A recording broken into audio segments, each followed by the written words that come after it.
Hello, have a nice day mga friends, mga idol. Sulyapan po natin ang mga kababayan po nating naglalakad dito sa pilapil ng bukid. Ayan mga kaibigan, no? Kung paano sila lalakbayin ang pilapil. Ay mga kaibigan, ang buhay sa bukid ay talaga namang ganito talaga yung maputik.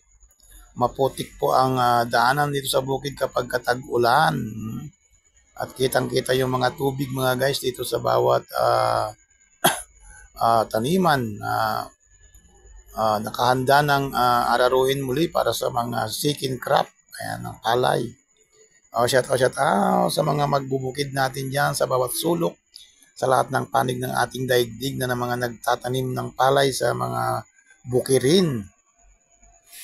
Kaya ito mga kaibigan, mga idol, ay sulyapan po natin sila. Ayan sunod-sunod sila sa paglalakad sa bawat pilapil na kasama na ang kanilang pag-iingat na madulas. Kaya sino ba yung nakaranas dyan mga kaibigan ng ganitong buhay? Mayroon sigurado marami nakaranas ng ganitong buhay. Yung mga kapwa natin, yung mga taga-probinsya. Yung mga taga-probinsya ay madalas silang naglalakad sa mga ganitong yung pilapil, ang liito, ang sikip.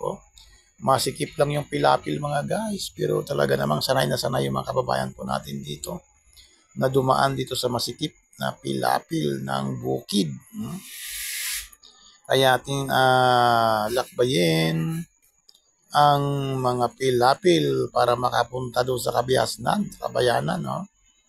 Kapag ikaw ay taga-bukid, pag gusto mong pumunta sa bayan, ay talaga namang puro putik ang iyong paa. Kaya sa pag-uwi, putik pa rin. Kaya God bless us all sa mga magbukid. Patnubayan na tayo palagi ng ating Panginoong Diyos. Sa lahat-lahat po ng mga kapwa natin magbubukid, sa lahat ng mga nakaranas ng ganitong pamumuhay. God bless us all mga guys. Have a nice day and have a wonderful day everyone. Miga love shout out sa lahat ng mga nanonood sa aking video for today. Patubayan na tayo palagi ng ating Panginoong Diyos. Saan man tayo naroon, maging anuman ang ating trabaho, maging anuman ang ating kalagayan, ang paningin po ng ating Panginoong Diyos sa atin ay pantay-pantay. Walang mayaman, walang mahirap. Lahat tayo ay pantay-pantay sa paningin ng ating Panginoong Diyos. Kaya lagi po tayo magpasalamat sa ating Panginoong Diyos, anuman ang ating mga biyayang nakakamit, natatanggap. Lagi po tayo magpasalamat dahil tayong lahat ay mahal ng ating Panginoong Diyos at mayroon tayong kanya-kanyang kapalaran. Kaya ang kapalaran natin ay ito na nga, mayroon taga-bukid, may taga-kabihasnan. Mabuhay tayong lahat. God bless us all.